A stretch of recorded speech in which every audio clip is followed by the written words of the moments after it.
Question number 5 इसमें कहा कि प्रश्न 4 में सी ए बी का एक मध्य बिंदु कहलाता है। जो हमने देखा ये ए बी था, ए बी, और यहाँ पर सी था, और सी इस तरीके से था कि ए सी इक्वल टू बी सी था।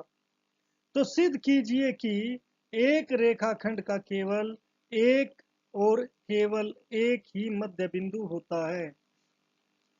इसमें हल में हम क्या मानेंगे कि माना कि इसमें कोई डी पॉइंट है, ये भी इसका मध्य बिंदु है। तो हल के लिए माना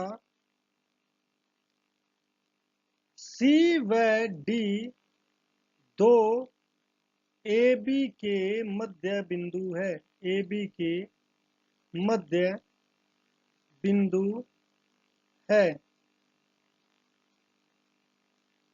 अब ए बी के मध्य बिंदु है तो इसीलिए ए सी किसके इक्वल हो जाएगा, हाफ ऑफ ए बी, और ऐसे ही ए डी किसके इक्वल हो जाएगा, हाफ ऑफ ए सी, वो सॉरी ए बी।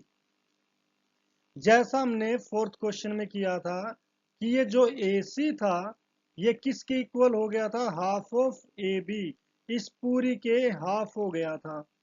तो इसी तरीके से मैंने यहाँ पर ए सी, क्योंकि ए सी मध्य बिंदु है तो ए बी का हाफ होगा, और इसी तरीके से ए डी ए बी का हाफ होगा। ये हो गया फर्स्ट, ये हो गया सेकंड। अब इसके हम राइट हैंड साइड, दोनों राइट हैंड साइड देखिए, दोनों राइट हैंड साइड इक्वल है। तो अब जो हमारी अभी गृहित फर्स्ट थी, अभी गृहित फर्स्ट एक के द्वारा उसने क्या कहा था, यदि कोई दो वस्तुएं किसी तीसरी के इक्वल हो तो वो भी क्या होती है कि ए सी किसके इक्वल हो जाएगा, ए डी के, यानी कि जो ए सी है वो ए डी के इक्वल हो जाएगा। इसीलिए सी व डी कोइंसाइड, यानी कि सी व डी एक ही बिंदु है, एक ही बिंदु है। इसीलिए ऐसी रेखा के रेखाखंड का केवल एक रेखाखंड का केवल एक ही मध्य बिंदु, रेखाखंड का केवल एक ही मध्य बिंदु होता है,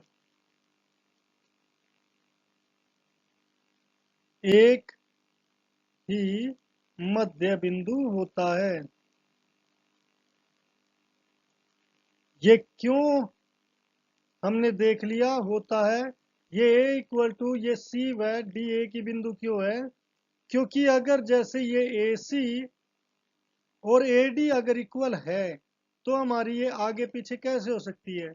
ए तो हमारा शुरुआती पॉइंट है, ये हमारे एंडिंग पॉइंट है, तो ये दोनों एक ही जगह आकर कंसाइड करेंगे, यानी कि एक ही जगह मिलेंगे। तो इसलिए सी व डी के एक ही बिंदु है। तो इसीलिए इस रेखा का केवल, किसी भी रेखा का खंड का केवल एक ही मध्य बिंदु होता है।